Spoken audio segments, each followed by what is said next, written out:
अभी देश में आरक्षण हटाओ अभियान चल रहा है और इसी के नाम से एक पार्टी भी बना लिया गया। लेकिन क्या सचमुच आरक्षण खत्म होना चाहिए? अगर आपको इसको समझना है तो आप शहर में रहकर और एसी वाले कमरे में रहकर इसको नहीं समझ सकते हैं।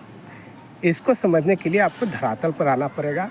आपको गांव में रहना होगा या गांव में जो लोग रहते हैं उनसे जाकर मिलिए, उनके समीप कुछ दिन रह कर देखिए, तब आपको समझ में आएगा कि आरक्षण ज़रूरी है या नहीं है।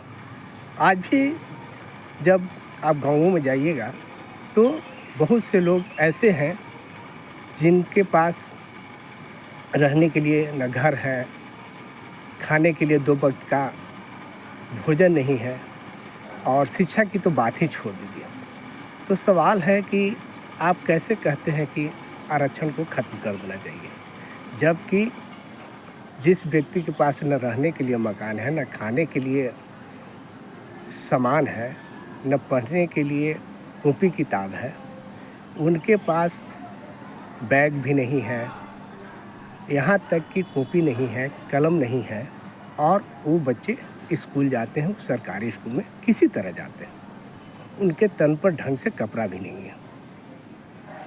और आप बात करते हैं बराबरी की, और एक तरफ वो बच्चे हैं जो कि एसी में रहते हैं,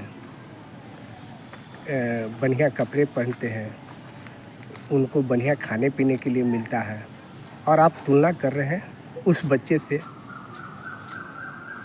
और आप समानता की बात करते हैं। तो आप खुद ही सोचिए, आज भी कैसे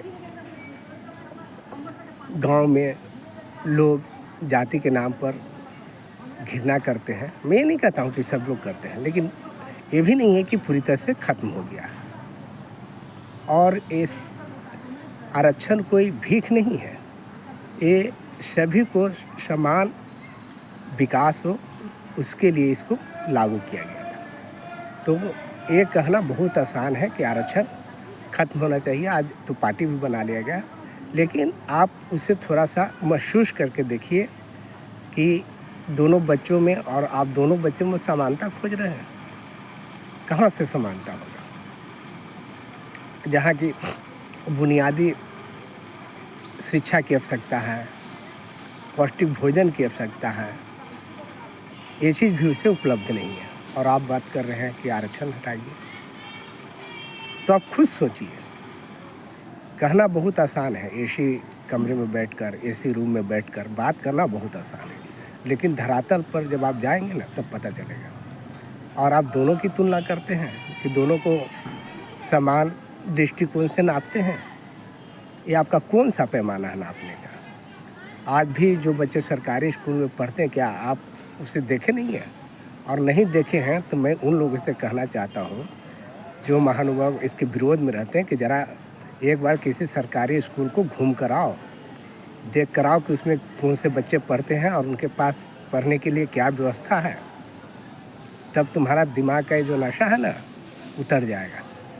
और वो भी नहीं हो तो ज़रा गाँव के उन तंग गलियों में घूम कर आओ, जहाँ रहने के लिए भी लोग को घर नहीं होते हैं, नाले बजाते रहते हैं, तब तुम्हें समझ में आएगा।